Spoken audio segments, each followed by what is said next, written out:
वालेकुम sir. Hello जी, वालेकुम अस्सलाम। सर प्रोग्राम में खुश आमदीद। हम बात कर रहे हैं शहजादा मोहम्मद बिन सलमान के मुजव्वज़ा दौरे पाकिस्तान से मुतलिक। सर सबसे पहले तो ये बताएं, पाक सऊदी ताल्लुकात हुकूमतों से भी हट के ये रियासत के साथ ताल्लुकात हैं, पाकिस्तान के साथ ताल्लुकात हैं, पाकिस्तान की आवाम के साथ ताल्लुकात हैं। इस लिहाज से इस दौरे को कितना अहम मानते हैं आप, और इस दौरे के हवाले से क्या कहेंगे शहजादे के?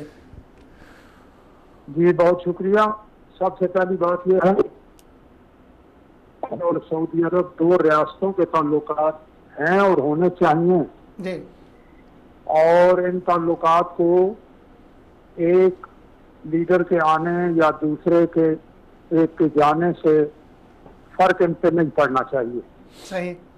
दोनों मुल्कों के अवाम के दरमियान ये ताल्लुकात होने चाहिए और सऊदी अरब के हुक्मरान को खादिमुल हरमैन शरीफैन की हैसियत से हम उनकी इज्जत करते हैं और हम इस दौरे को हम खुश आमदेद कहते हैं, वेलकम कहते हैं। सही।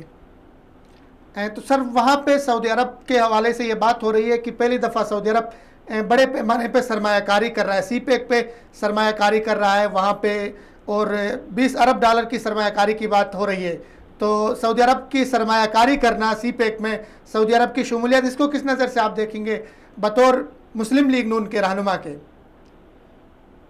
देखिए, हम पाकिस्तान में सरमायाकारी के बड़े इम्कानात हैं और यहाँ जो भी सरमायाकारी करे और वो पाकिस्तान के मुफाद में भी हो तो हम उसे ज़ाहिर है खुश आमदेद कहते हैं। और सऊदी अरब अगर इतनी बड़ी पैमाने पे सरमायाकारी करना चाहता है, ज़ाहिर है अभी तो MOU होंगे, एक इक़ाम तफ़हीम की दस्तावेज़ात पे दस्तखत होंगे, फिर ये काम आगे बढ़ेगा तो आगे बढ़े तो दोनों मुल्कों के मुफाद में होने चाहिए ये सारी इन्वेस्टमेंट। तो जब दोनों मुल्कों के मुफाद में हो तो हमें अच्छा लगेगा, हम इसको वेलकम करेंगे।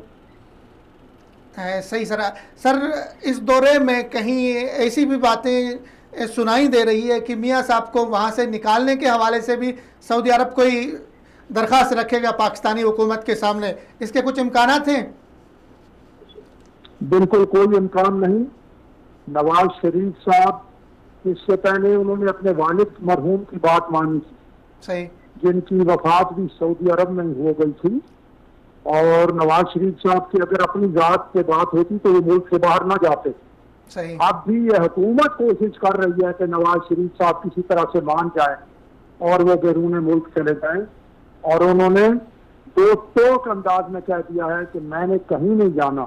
हाँ, अलबत्ता वो बीमार हैं और मैं आपको याद दिलाऊं जब वो 2001 में भी 2000 में भी गए थे तो उनका वहाँ गालिबन किंग फाहद अस्पताल में दिल का मामला जो था और उसका इलाज हुआ था। जी जी। अब उनका बाईपास हो चुके हैं, अभी वो बीमार हैं, लेकिन वो अल्हम्दुलिल्लाह बहुत बहादुर आदमी हैं, बहुत बहादुर आदमी। तो वो मुकाबला कर रहे हैं।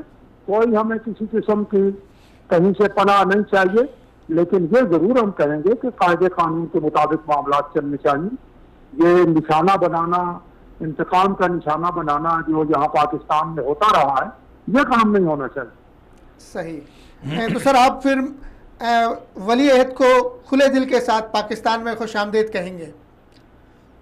और देखिए, हम वली अहद को क्यों नहीं कहेंगे? वली अहद पाकिस्तान के दोस्ती में ये कुछ कर रहे हैं, जहाँ ये हमारे हुक्मरान तासुर दे रहे हैं कि वली अहद सिर्फ इमरान खान के लिए कर रहे हैं, पाकिस्तान के लिए नहीं, उनकी तासुर दे रहे हैं। तो बस इमरान खान के लिए सब कुछ हो रहा है जी, ये पाकिस्तान के लिए तो नहीं हो रहा। सही। वो ये कहते हैं और बहुत सी बातें हो रही हैं, तो ये तासुर नहीं देना चाहिए। पाकिस्तान बहुत बड़ा मुल्क है, 22 करोड़ आबादी का मुल्क है, ऐसी ताकत है माशाल्लाह, 5 मौसम है यहाँ, और यहाँ वसाइल बहुत हैं, और फिर दोनों मुसलमान मुल्क हैं। पाकिस्तानी हरमैन शरीफैन से उनके लिए जाने कुर्बान करने के लिए तैयार हैं। तो इसलिए इसको इसी नजर से देखा जाए, इस दौरे को भी और ताल्लुकात को भी। सही। तो